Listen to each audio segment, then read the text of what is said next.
One of the most important reasons you have to know what you believe is raising kids, is taking care of kids, especially in a world where people are coming after your kids to indoctrinate them. There's a new book out that is just climbing up the Amazon ranks very high. I thought the last I saw it was like 20 or something on the Amazon ranks.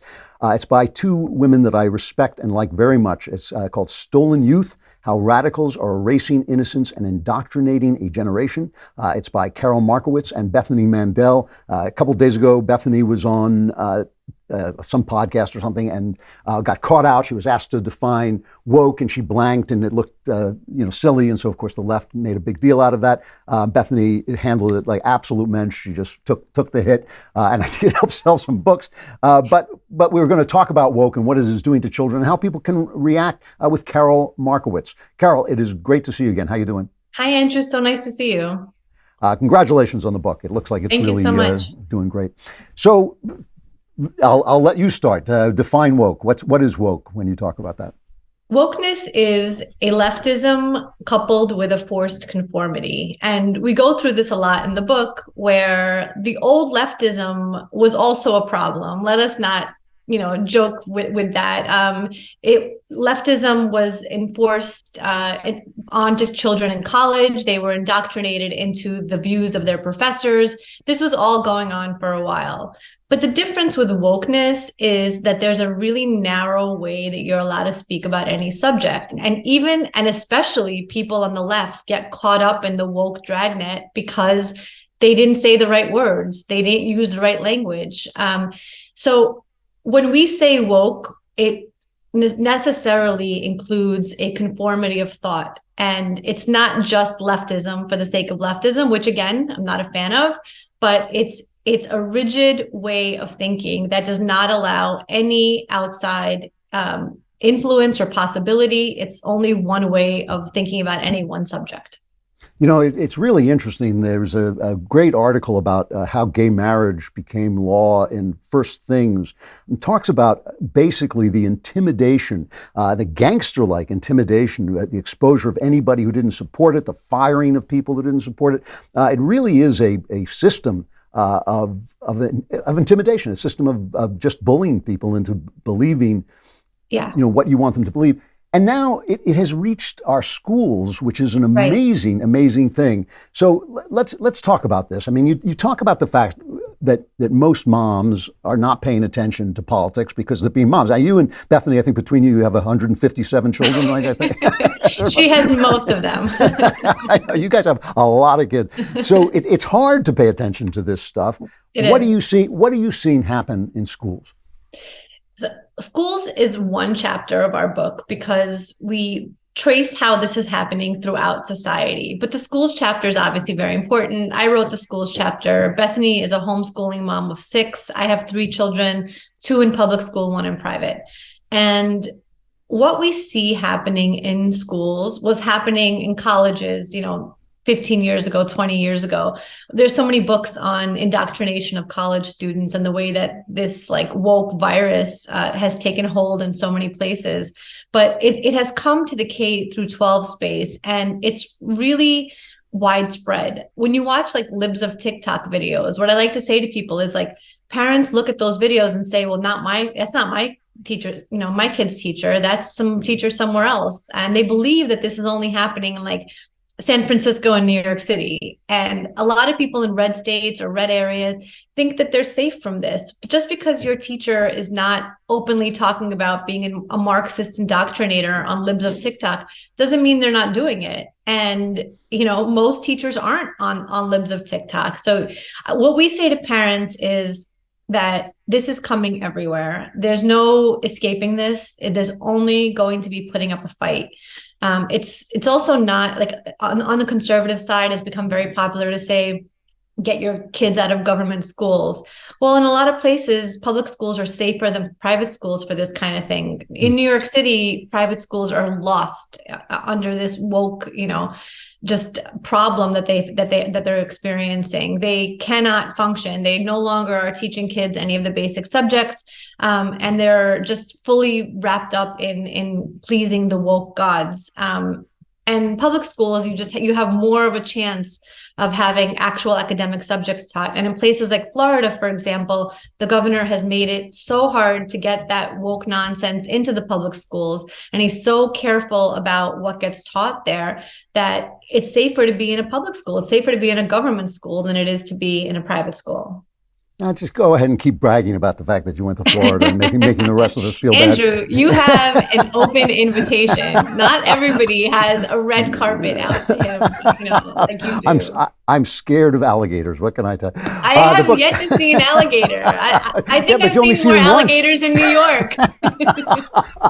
That's the problem with those alligators. You only have to see them once. The book is Stolen Youth. The authors are Karol Markowicz, Bethany Mandel. I noticed that you wrote the book in not alternating chapters, but you each took different chapters. You didn't actually collaborate on it. And you mentioned that Bethany is homeschooling her kids and you're not.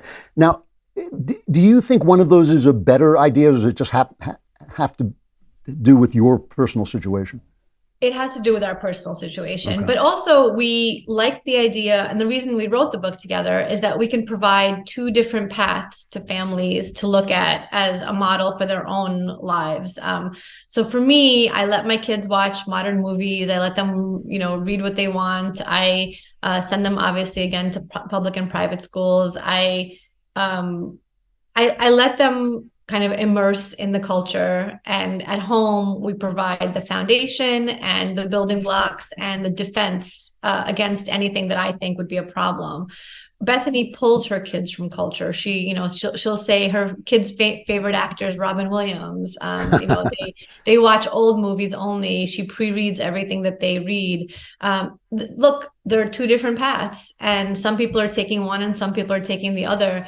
And it's important that families understand that there's not just one way.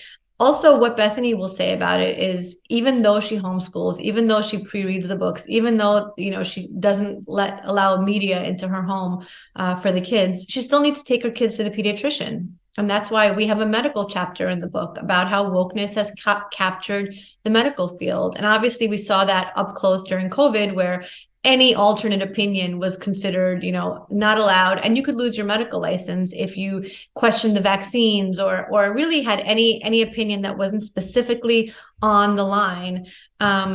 And so Bethany will say, even though she does all of this, even though she pulls her kids from culture, she still needs to take her kids to the pediatrician. So no matter how much you pull your kids out, you're still going to face this what we can, continue to call a virus, this woke virus that has really just saturated so many different aspects of our society. One of the things that is shocking to me, I pride myself, I'm not sure this is true, but I pride myself on being the guy who invented the joke, okay, groomer. I'm not is sure. that right? Not sure. I'm not sure, but I think I was the first person to say. I say anyway, that I invented a free state of Florida, so. and I invented the internet, but that was a long time ago. But the fact is, there is an element of sexual grooming in the way these people are treating our children.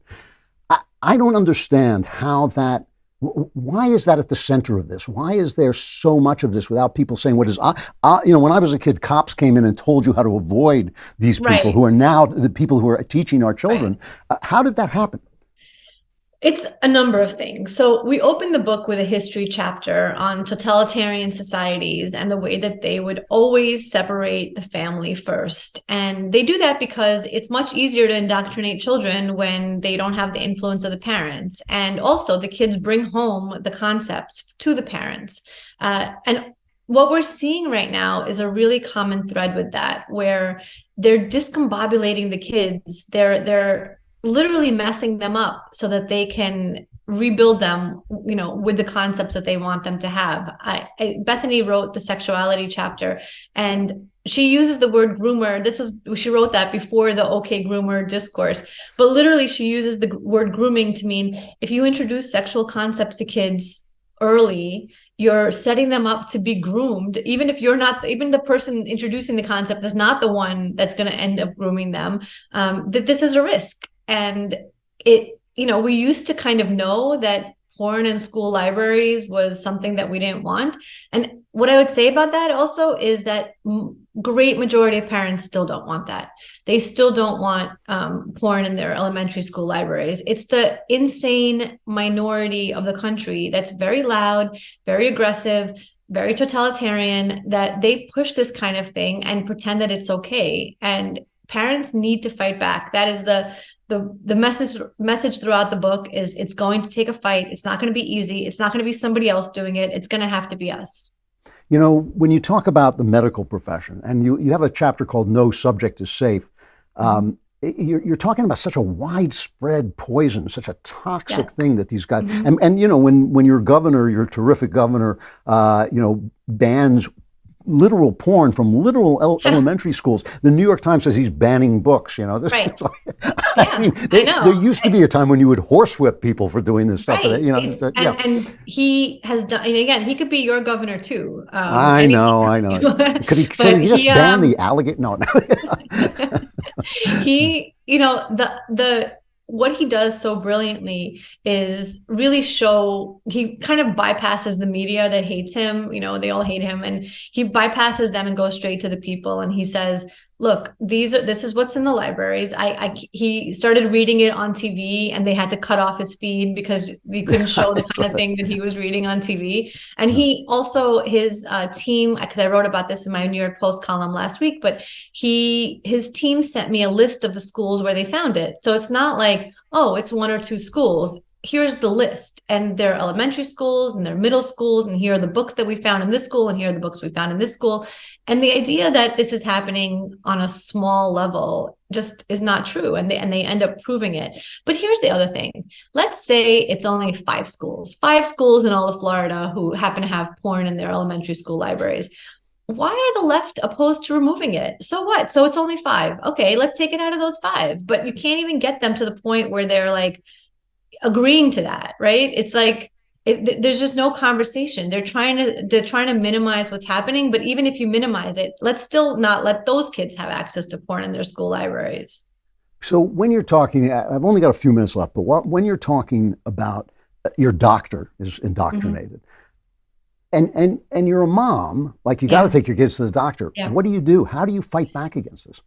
That's the toughest chapter in the book. I think we provide strong solutions for everything, except it's really hard to fight back on the medical profession. That is going to have to be a societal change, because right now doctors are so afraid to speak the truth, and that is going to cause us damage. Another way that wokeness seeps into the medical field is, you know, if you have a panel of 4 experts, and Bethany talks about this in that chapter, where who are experts on prenatal care, and they happen to be 4 white guys, they replace them with, you know, a more diverse group who are not necessarily at the top of the field. People are going to die because of that. So I would say do your best to tell the doctor what your values are and what you expect, and that you don't want. And if your doctor says, like, we want you to step out of the room so we could talk to your 12-year-old, like, no, I'm not, and that's it.